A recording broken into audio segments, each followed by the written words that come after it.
안녕하세요. 승리한 성가족 여러분, 그리고 강성성경연구원 여러분, 오늘은 시편 133편 1절에서 3절 말씀을 형제의 화목은 아름다움과 축복이다 라는 제목으로 함께 말씀을 시작하도록 하겠습니다. 오늘 본문 말씀은 1절에서 우리의 삶의 모습에 대한 굉장히 중요한 기준을 얘기해주고, 그 삶의 모습이 하나님이 보시기에 얼마나 기쁘고 칭찬받고 그 안에서 우리가 누리게 되는 하나님의 은혜가 얼마나 큰지를 설명해주고 있습니다.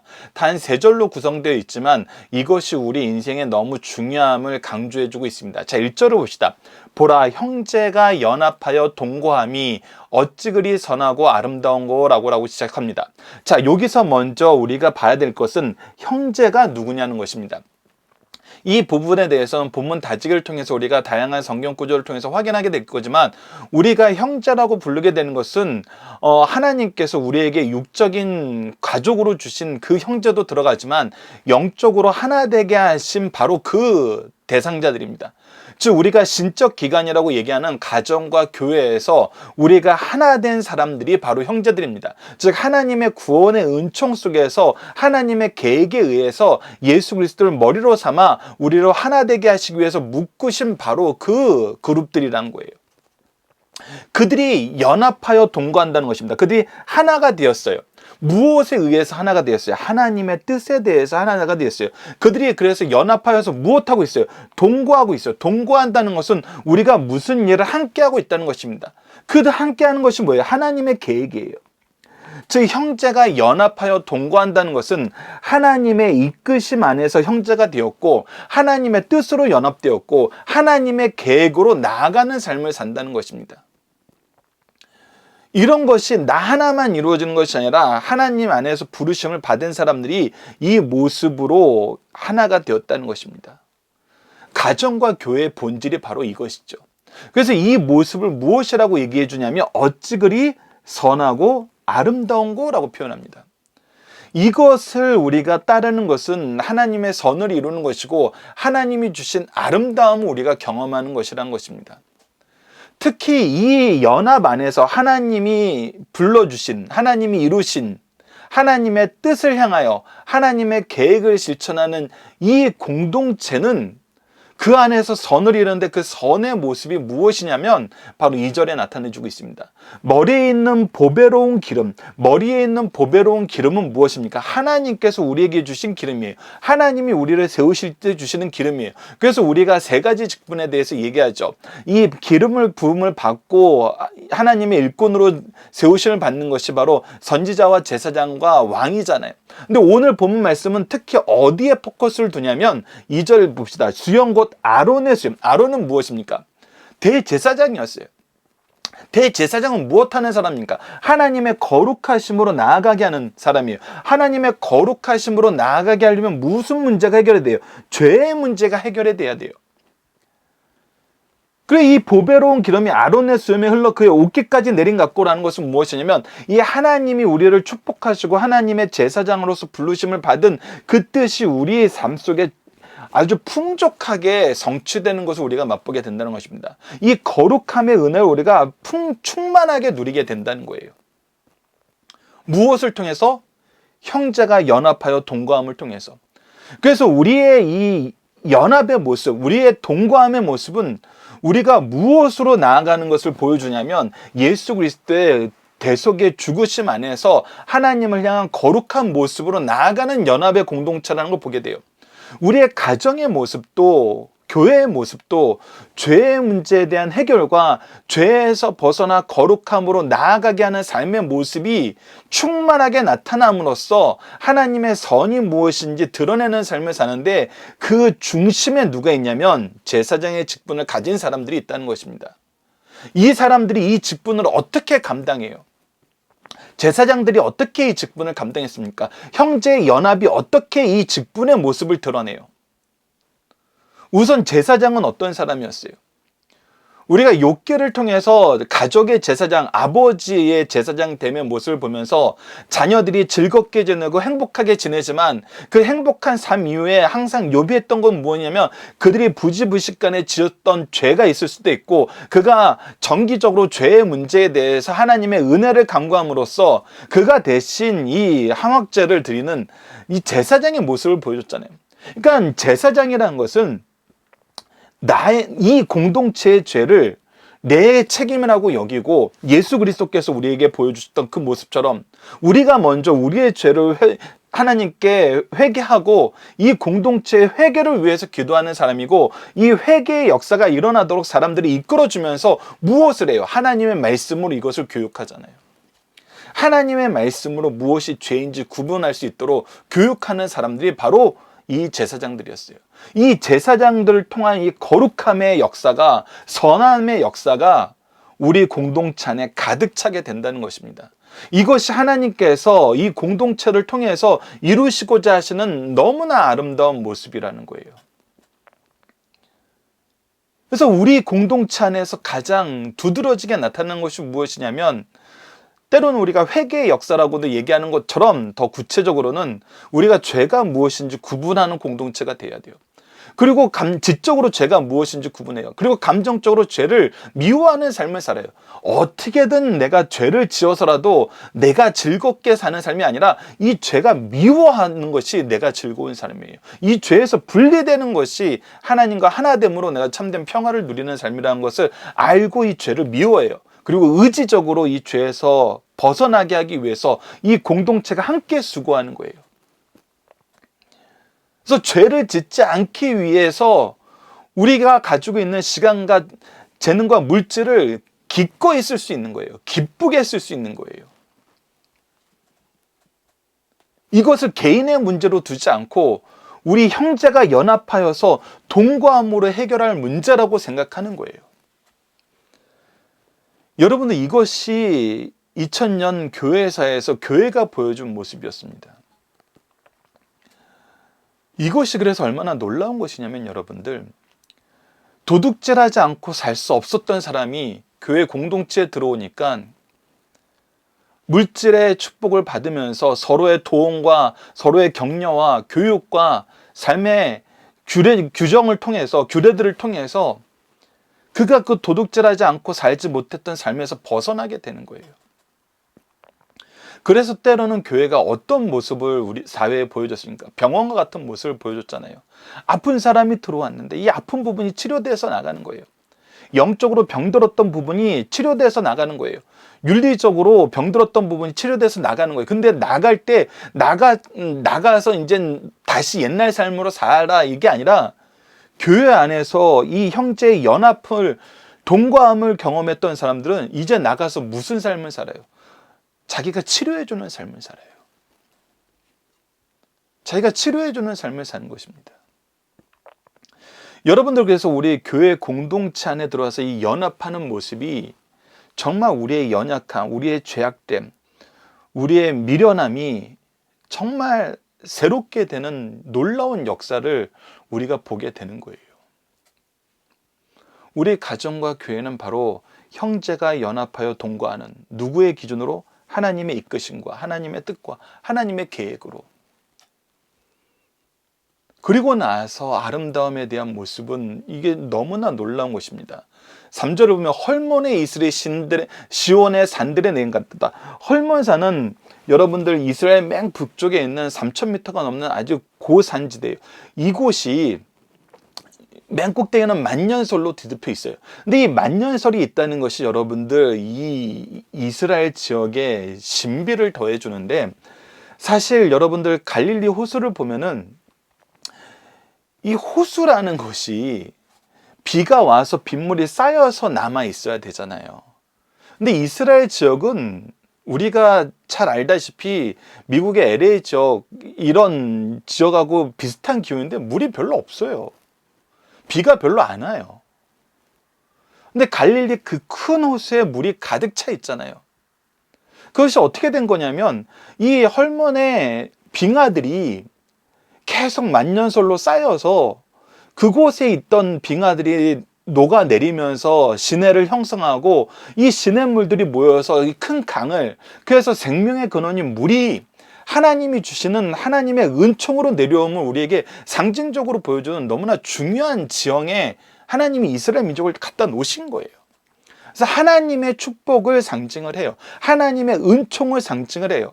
인간의 힘으로 어떤 자연의 일반적인 혜택으로 나오는 것이 아니라 헐몬의 이슬 같은 하나님의 축복이 있을 때 우리가 은혜를 받는 거예요. 그래서 여러분들 이게 놀라운 거예요. 형제가 연합하여 동거하는 이 삶이 세상 사람들이 보기에는 굉장히 미련한 삶이에요. 아니 쟤네들이 저렇게 살아서, 아니 우리가 속된 말로 하는 재테크도 해야 되고 보험도 들어야 되고 여러 부분에 이젠 우리가 더 나은 삶을 위해서 투자도 해야 되고 해야 되는데 쟤네들은 맨날 교회 안에서 부족한 사람들 도와주는 삶을 산대. 자기 거 그냥 다 거덜내는 삶을 사는 것 같아. 이렇게 생각을 하거든요.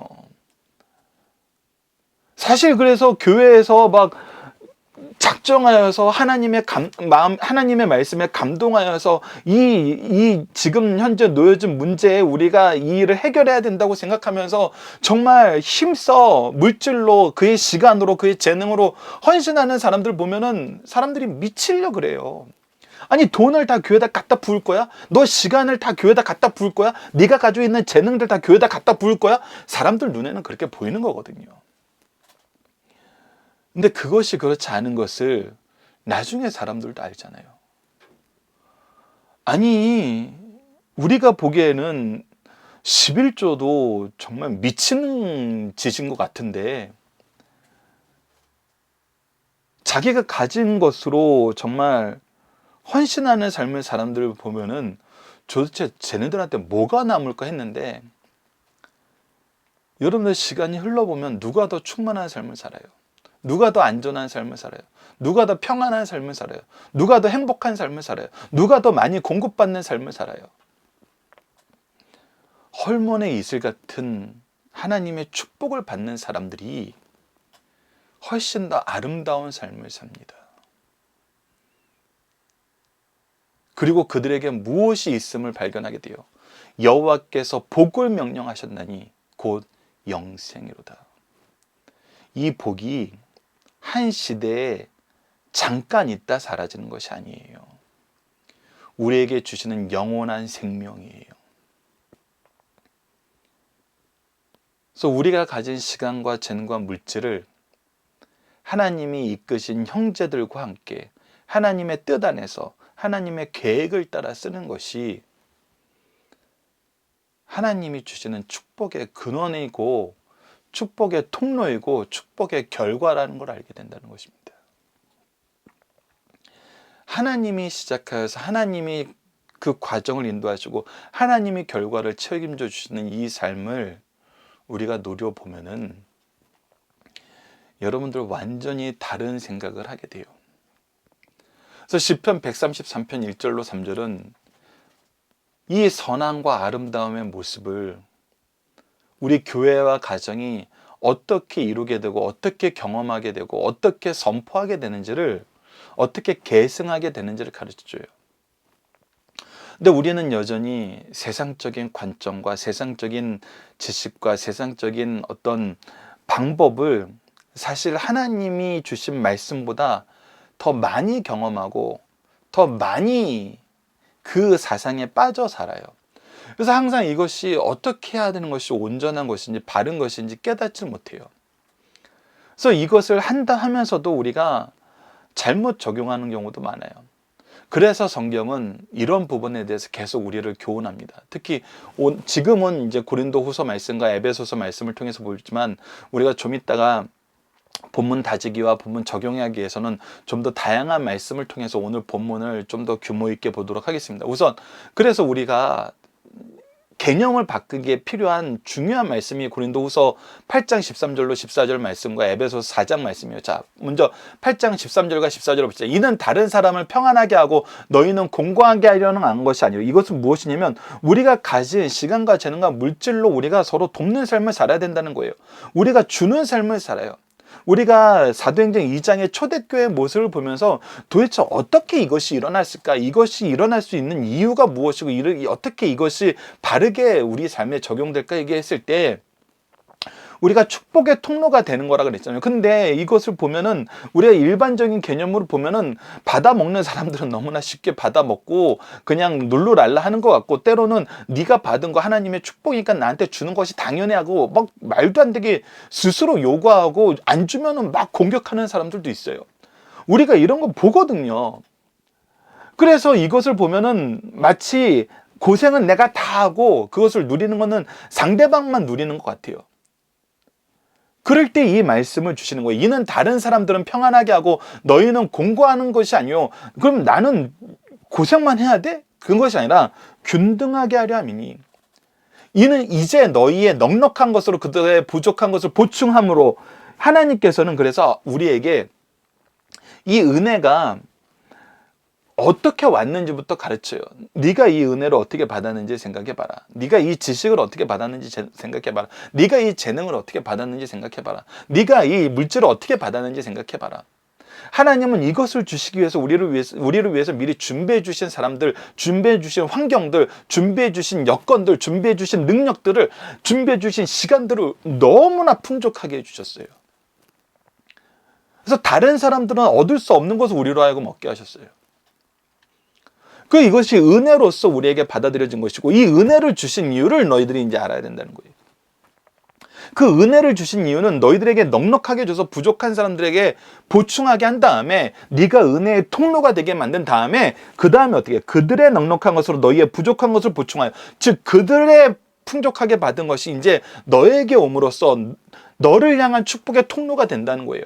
그래서 균등하게 하려는 거예요. 그래서 하나님이 주신 은혜를 서로가 나눔으로써 하나님의 축복의 통로가 되는 교제의 모습이 바로 우리 교회의 모습이란 거예요. 우리 가정의 모습이란 거예요. 그래서 우리가 이 개념을 알아야 돼요. 우리가 일방적으로 주는 사람 아니에요. 우리는 하나님의 뜻대로 사용하는 사람이에요. 이렇게 했을 때 하나님의 뜻대로 사용하는 사람들을 통해서 또 우리를 채우세요. 이것이 시간의 편차는 있을 수 있어요. 선호는 있을 수 있어요. 그러나 결국 보면은 균등하게 하는, 평균케 하시는 하나님의 은혜의 역사는 거예요. 하나님이 우리를 채우실 때 하나님이 쓰시는 방법이란 거예요. 그 일꾼들을 통해서 축복을 밀어주시는. 그래서 우리는 항상 받은 것을 하나님의 뜻대로 바로 사용하는 방법을 배워야 된다는 거예요. 에베소서 4장 1절로 3절을 보십시오. 그러므로 주 안에서 갇힌 내가 너희를 권하노니 너희가 부르심을 받은 일에 합당하게 행하여 모든 겸손과 온유로 하고. 그래서 우리가 이것을 나눌 때는 우리가 무엇인가 가졌기 때문에 우리가 있는 사람으로서 내가 그래도 베푸니까 너희들 나한테 감사해, 그것이 아니라 겸손과 온유로 한다는 거예요. 그러니까 하나님이 주신 걸 내가 하나님의 뜻대로 쓸 뿐이고, 온유로 한다는 것은 우리가 여러 번 함께 나눴어요. 무엇이었습니까? 비록 상대방이 아주 악질적으로 나오고 정말 말도 안 되는 그런 트집을 잡아도 저놈이 받을 자격이 있어 없어 이것을 따지는 것이 아니라, 하나님이 나에게 이 사람에게 주기로 작정하시고 나를 쓰시는 걸로 알고 주기 위해서 노력하는 거예요. 주기 위해서, 가르치기 위해서 노력하는 것이고 고치기 위해서 노력하는 거예요. 우리가 병원에 가면은 치료 그런 조언을 전혀 따르지 않고 치료를 끝까지 거부하고 막 미친 듯이 우리를 욕하고 저주하고 정말 온갖 막말로 진상을 부리는 사람이 있더라도, 우리가 그를 위해서 치료하기 위해서 포기하지 않는 그 의사들의 마음, 그 간호사들의 마음을 우리가 보는 것처럼 우리가 영적인 부분도 그러한 거예요. 그것이 바로 온유함이에요.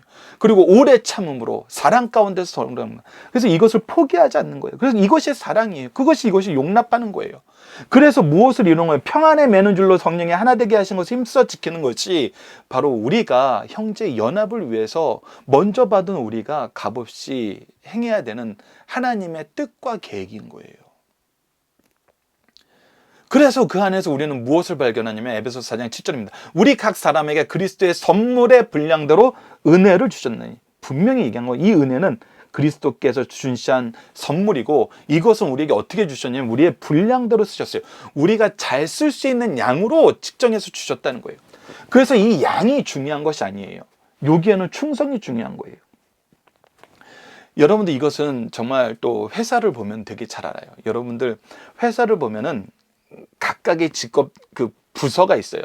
뭐 재정부가 있고 영업부, 마케팅부, 뭐 생산부 이렇게 있는데, 여러분들 그냥 우리가 이것을 돈이라는 일반적인 기준으로 보면은 돈에 대해서 가장 큰 단위를 사용하는 사람들은 누구냐면 재정부 쪽에 있는 사람들이에요. 이 예산을 심사하고 예산을 집행하는 사람들은 전체 돈을 보잖아요. 그거에 비해서 마케팅부에 있는 사람들은 열심히 일해서 벌은 돈이 이 전체 회사 규모의 돈에 비하면 정말 작아요. 근데 우리가 연말에 심사를 할 때 보면은 큰 돈을 주무른다고 해서 그 사람이 가장 능력 있고 가장 충성된 그런 사원이 되느냐? 아니에요. 자기 분야에서 가장 놀라운 업적을 내는 사람들을 충성되고 가장 좋은 직원이라고 얘기를 해주잖아요. 그 양의 문제가 아니에요. 우리가 그것을 어디서 볼 수 있어요? 달란트 비유에서 볼 수 있죠. 하나님은 그 종이 할 수 있는 양 안에서 분량대로 은혜를 주세요. 누구에게는 1달란트, 누구에게는 2달란트, 누구에게는 3달란트, 누구에게는 5달란트. 그때 어떤 일이 발생을 했을 때 항상 열매를 맺어요. 그 주신 것을 가지고 충성스럽게 일할 때, 하나님께서는, 놀라운 우리 하나님은, 인간 세상은 충성스럽게 일해도 어떻게 돼요? 손해볼 수 있어요. 실패할 수 있어요. 근데 하나님이 우리를 향한 뜻과 하나님의 계획 안에서 이루어지는 일은, 하나님이 이끄신 데서 이루어지는 일은 손해를 보지 않아요.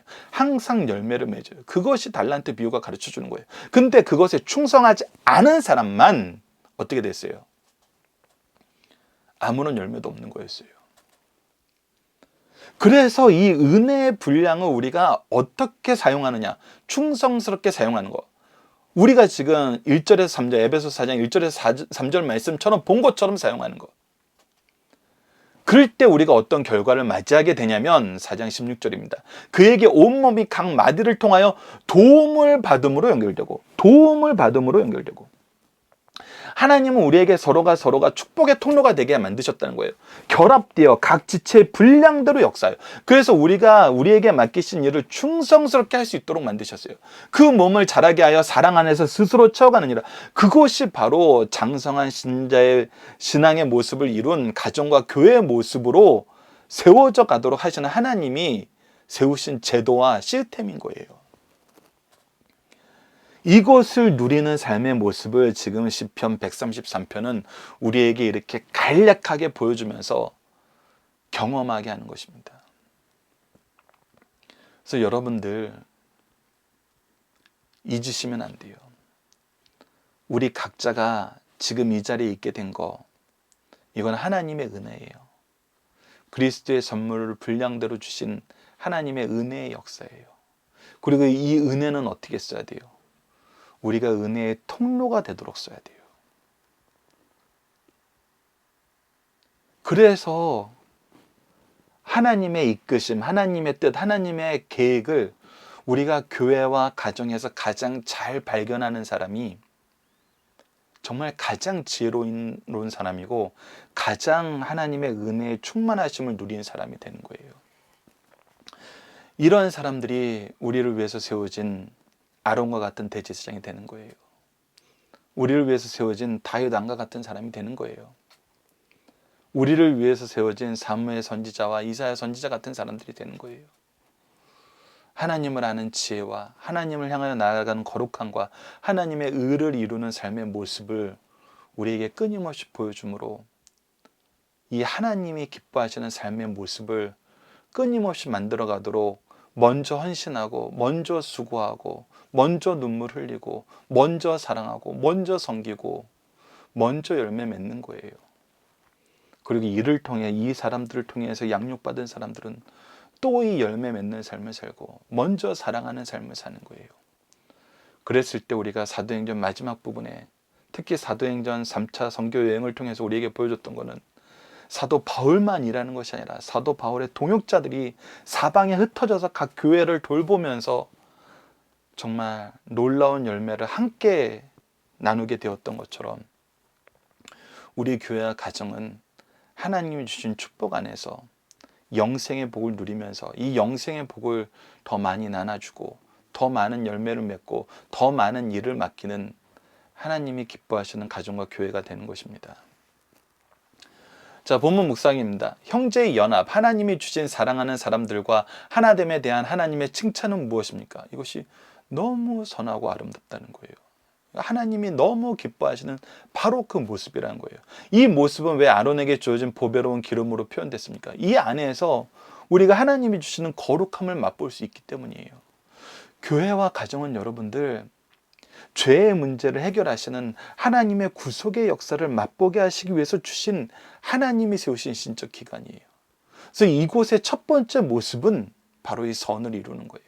예수 그리스도의 복음을 배우고 가르치고 죄를 미워하는 삶의 모습, 죄를 이기는 삶의 모습, 하나님께로 나아가는 능력의 모습, 바른 삶의 방향을 우리가 제시해주고 가르쳐주는 것이 바로 교회와 가정이에요. 세 번째, 이 모습을 왜 헐몬의 이슬 같은 것으로 표현하나요?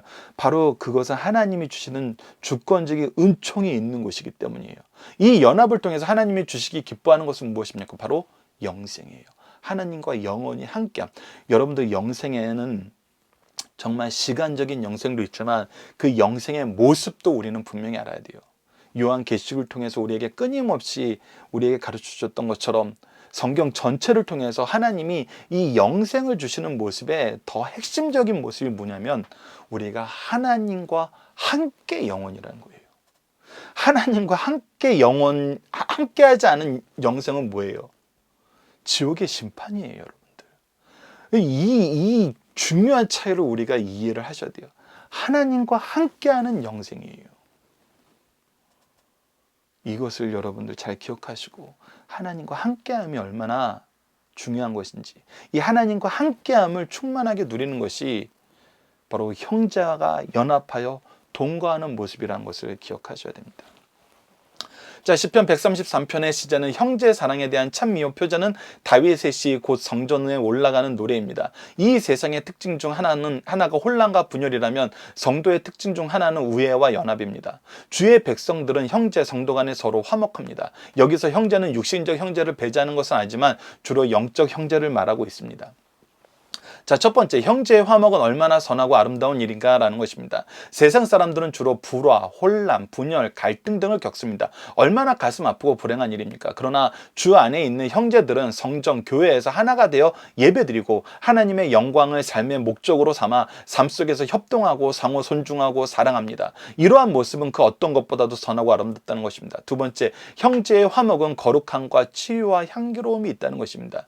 이것이 너무나 중요합니다, 여러분들. 형제 연합의 표상은 제사장이 임직 때 붓는 기름과 같이 거룩한 것입니다. 왜 그렇습니까? 형제의 사랑은 하나님께 바쳐진 삶이기 때문입니다. 하나님께로부터 난 자는 사랑하게 됩니다. 기름이 치유의 성격이 있는 것 같이 형제가 연합하면 갈등, 불화 등이 치유가 됩니다. 제사장이 임직 때 향기가 온 집안에 가득한 같이 온 집안이 사랑의 향기로 가득 차게 된다는 것입니다.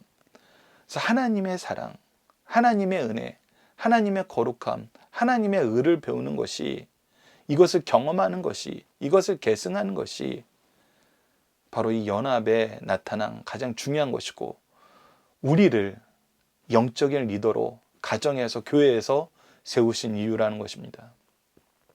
세 번째, 형제의 화목은 새 생명을 약동하게 하며 영생에 이르게 한다는 것입니다. 헐몬산은 가나안 북방 레바논 산맥을 위치합니다. 산 정상에는 항상 눈이 있고 그 눈이 녹아 가나안의 물과 이슬을 제공합니다. 강우량이 적은 가나안에서 이슬은 곡초를 살리는 중요한 역할을 합니다. 시인은 북방 헐몬과 남방 시온이 서로 돕는 모습을 형제 화목으로 비유합니다. 그러므로 형제 화목은 생명을 약동시키고 영생에 이르는 축복에 이르게 하는 것입니다. 자, 이제 본문 다시기입니다. 우선 형제란 누구를 가리킵니까? 라는 부분에 대해서 히브리서 말씀과 에베소서, 요한복음, 사도행전 말씀을 통해서 영적인 이 하나님의 이끄심 안에서 하나가 된 그 그룹이란 것을 얘기해 줍니다. 히브리서 2장 11절과 17절을 봅시다. 거룩하게 하시는 이와 거룩하게 함을 입은 자들이 다 한 근원에서 난지라. 자, 하나님의 거룩함 안에서, 즉 예수 그리스도의 이름으로 부르심을 받은 사람들은 한 근원에서 난 형제라는 거예요. 그러므로 형제라 부르시기에 부끄러워하지 아니하시고 17절 그러므로 그가 범사의 형제들과 같이 되심이 마땅하다. 이는 하나님의 일에 자비하고 신실한 대제사장이 되어 백성의 죄를 속량하려 하십니다. 그 예수 그리스도의 구원의 은총에 그래서 믿기로 작정된 자, 영생 주시로 작정된 자는 다 믿게 되었다는 이 사도행전 말씀처럼 하나님의 이끄심 안에서 우리가 형제 되었다는 걸 인정하고 그들과 형제됨을 우리가 고백하고 하나 되는 거예요. 에베소서 2장 19절을 봅시다. 그러므로 이제부터 너희는 외인도 아니요 나그네도 아니요 오직 성도들과 동일한 시민이요 하나님의 권세라. 그래서 이 시민 되면은 우리가 무슨 조건이 있을 수가 없어요. 너 유대 출신이야? 이방인 출신이야? 너 일기야? 이기야? 너 어느 나라 출신이야? 너 어떤 직업 출신이야?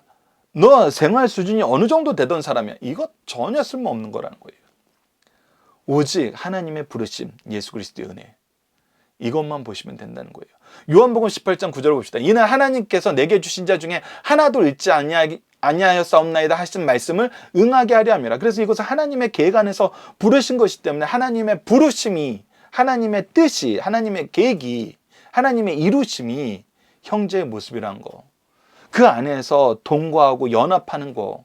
이것이 중요하다는 걸 보여줍니다. 사도행전 13장 48절을 봅시다. 이방인이 듣고 기뻐하여 하나님 말씀을 찬송하며 영생을 주시로 작성된 자는 다 믿더라. 바로 이것이 바로 우리의 형제입니다.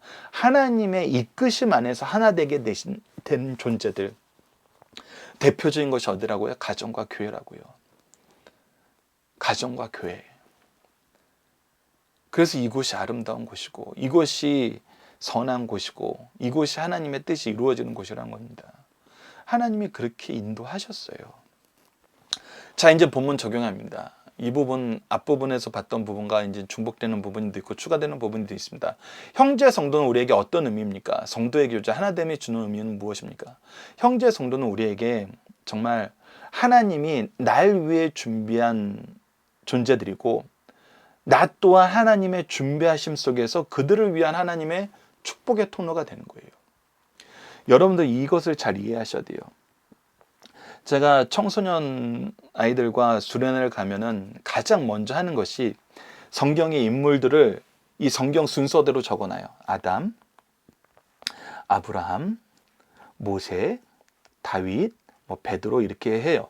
그리고 나서 이 아담 때 주셨던 하나님의 은혜, 창조, 아브라함에게는 언약, 아들과 땅, 모세에게는 말씀, 다윗에게는 왕국, 베드로에게는 예수 그리스도의 증인. 이렇게 하면은 이제 연결해 보라 그래요. 그러니까 베드로가 받은 은혜는 보면 아담은 지금 창조 이거밖에 몰랐어요.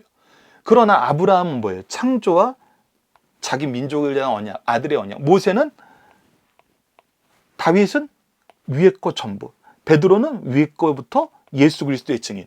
우리는 그래서 갈수록 이 은혜, 하나님의 역사를 아는 거, 하나님의 은혜를 경험하는 것이 어떻게 돼요? 점점 커져요. 그럼 이 성경 전체를 주신 것은 결국은 누구에게 이 모든 은혜를 알게 하시려는 거예요? 우리에게. 그러면은 다음 질문도 나와요. 그러면 내가 받은 은혜가 클까? 나를 통해서 이 말씀을 전달받는 너희들을 향한 하나님의 은혜가 더 클까? 당연히 그 계승의 증거와 역사를 더 많이 알고 있는 우리 제자들에게, 우리 자녀들을 향한 하나님의 은혜의 기억이 더 클 수밖에 없어요. 여러분들, 이것은 성경을 통해서 우리 신앙의 역사를 통해서 분명하게 드러나는 거예요. 그래서 누군가는 나를 위한 축복의 통로로 세워졌고 나는 또 누군가를 향한 축복의 통로로 쓰임받게 돼 있어요. 그래서 성도의 교제와 하나됨에 주는 의미는 바로 이 역사가 그냥 1차원적으로 나에게만 있는 것이 아니라 옆 사람에게도 있고 옆 사람에게도 있고 하다 보니까 한이 없이 커지는 거예요. 한이 없이 커지는 거예요. 한이 없이 커지는 모습에 대해서 신명기 16장 절기, 특히 7절 말씀에 하나님이 주시는 이 현대적으로 말하면은 추수감사절의 모습에 대해서 얘기하면서 이 축복의 통로가 되어야 될 것을 분명히 얘기해 주고 있어요. 그 부분 우리가 아래에서 에베소서에서 확인했으니까 에베소서 말씀과 고린도 후서 말씀은 지금 잠깐 앞서 얘기한 것 것을 기억하시면서 생략을 하고 신명기와 사도행전과 디모데전서 말씀을 보도록 할게요. 자, 이 부분을 보시죠. 7절을 어떻게 지키라고 하면 내 하나님 여호와 앞에 7절을 지키되 내 하나님 여호와께서 내게 복을 주신 대로 내 힘을 헤아려. 자, 복을 주신 대로 내 힘을 헤아려라는 거예요. 받은 복을 가지고 힘써 이것을 하라는 거예요. 어떻게 하냐면 자원하는 예물을 드리고, 우선 하나님께 자원하여서 예물을 드리고 감사의 예배를 드리는 거예요. 이 자원하는 예물은 또 우리가 이미 앞서 레위기에서 봤던 것처럼, 이 모세 오경을 통해서 봤던 것처럼 하나님의 일꾼들을 위해서 어떻게 쓰여야 되는지 다 자세하게 설명해 놓은 바로 그거예요. 하나님이 이 예배 공동체를 안에서 이 예물을 통해서 어떤 일을 이루시는지 분명히 보여줘. 그리고 나서 플러스 너와 내 자녀와 노비와 내 성중에 있는 레위인과 민 너희 중에 있는 객과 고와 과부와 함께 하나님 여호와께서 자기 이름을 두시려고 택하신 곳에서 내 하나님 여호와 앞에서 즐거워할지어다. 뭐 하는 거예요? 네가 받은 복을 너만 누리는 것이 아니라 내 자녀도, 내 노비도, 내 성중에 있는 레인, 즉 우리를 위해서 세우신 영적 리더도, 그리고 네 주위에 내가 너를 위해 너에게 이 돌보라고 보낸 고아와 가부과 함께 어디서 여호와께서 자기 이름을 두시려고 택하신 곳에, 즉 하나님께 나오게 하는데, 이들을 다 데리고 하나님께 나오게 하라는 거예요. 그리고 여호와 앞에서 하나님이 주신 복으로 즐거워하라는 거예요. 즉 내가 가진 이 하나님의 축복을 하나님께 감사함으로 드리고 무엇 하는 데 쓰냐면 하나님 앞으로 사람들이 이끌어서 하나님의 은혜 안에서 함께 즐거워하면서 하나님을 만나고 하나님을 경배하고 하나님을 인정하고 하나님을 찬양하는 일에 사용하라는 거예요. 이것이 우리가 복을 바르게 사용하는 모습이에요. 이 모습의 성취가 이제 사도행전 2장 42절에서 47절에 나타나는 거예요. 그들이 사도들의 가르침을 받아, 우리가 이미 작년에 사도행전 말씀을 다시 한번 쭉 상고하면서 했던 거예요. 우선 하나님의 가르침을 받아서 하나님의 말씀이 기준이 돼야 돼요. 하나님의 말씀이 기준이 안 된 섬김은 여러분 외식이 되는 거예요. 가르침을 받아 서로 교제하며, 그래서 우리가 서로 축복의 통로가 되는 거예요. 떡을 떼며 예수 그리스도의 죽으심과 부활하심에 대해서 우리가 항상 염려해 주고 그 구원의 은총을 받음을 기뻐하는 거예요. 오로지 기도하기에 힘쓰니라. 그래서 하나님과 동행하는 거예요. 하나님과 함께하는 영생의 삶을 사는 거예요. 사람마다 두려워하는데 사도들로 말미암아 기사와 표적이 많이 많다는, 이 기사와 표적은 요한복음에서부터 계속 연결되어서 우리가 성경 전체를 통해서 보는 거지만, 기사와 표적이 나타난 이유는 뭐예요? 이거 하나님이 기뻐하시는 일이고 하나님이 기뻐하시는 사람들이고 하나님이 기뻐하시는 증거다라는 하나님의 표적이에요. 하나님의 증거예요. 믿는 사람이 다 함께 모든 물건을 서로 통용하고, 그래서 이 교제의 모습이 어떻게 나타나는 거예요? 이 축복의 통로로 내가 사용하겠다는 거예요. 또 재산과 소유를 팔아 각 사람의 필요에 따라 나눠주면, 각 사람의 필요에 따라 나눠준다는 건 이 사람들이 무엇하게 하기 위해서 쓴다는 거예요. 하나님의 말씀으로 나오게 하기 위해서, 예수 그리스도의 복음으로 나오게 하기 위해서, 날마다 마음을 같이하여 성전에 모이기를 힘쓰고 집에서 떡을 떼며 기쁨과 순전한 마음으로 음식을 먹고 하나님을 찬미하고 또 온 백성에게 칭송을 받으니 주께서 구원받는 사람을 날마다 더하게 하시는. 그러니까 하나님께서 뭐 하시는 거예요? 열매 맺게 하시는 거예요. 하나님의 뜻대로 쓰는 곳에 하나님이 더하시는 거예요.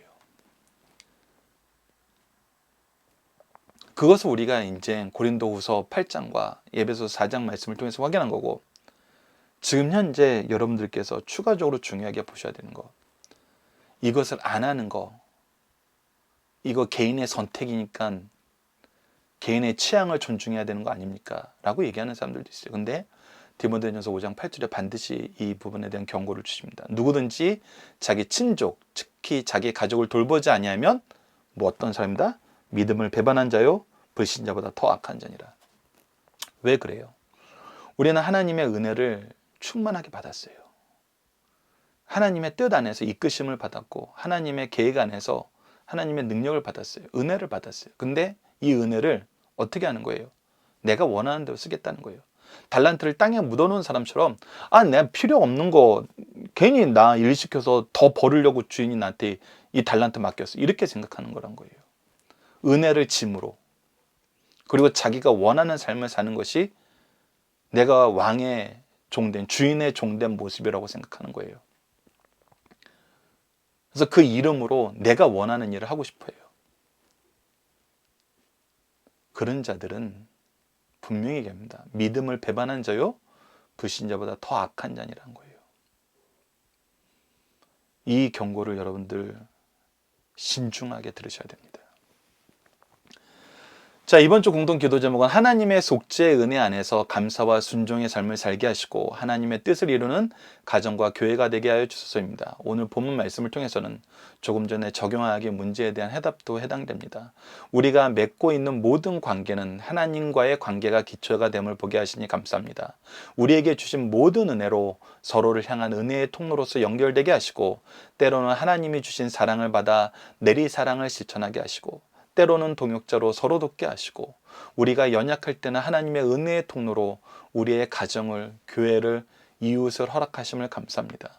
하나님의 뜻에 기초하여 연합을 통해 영생의 기쁨을 충만히 누리게 하여 주소서라고 기도하는 우리 승리한 가족 여러분들, 강성성경연구원 여러분들의 기도합니다. 감사합니다.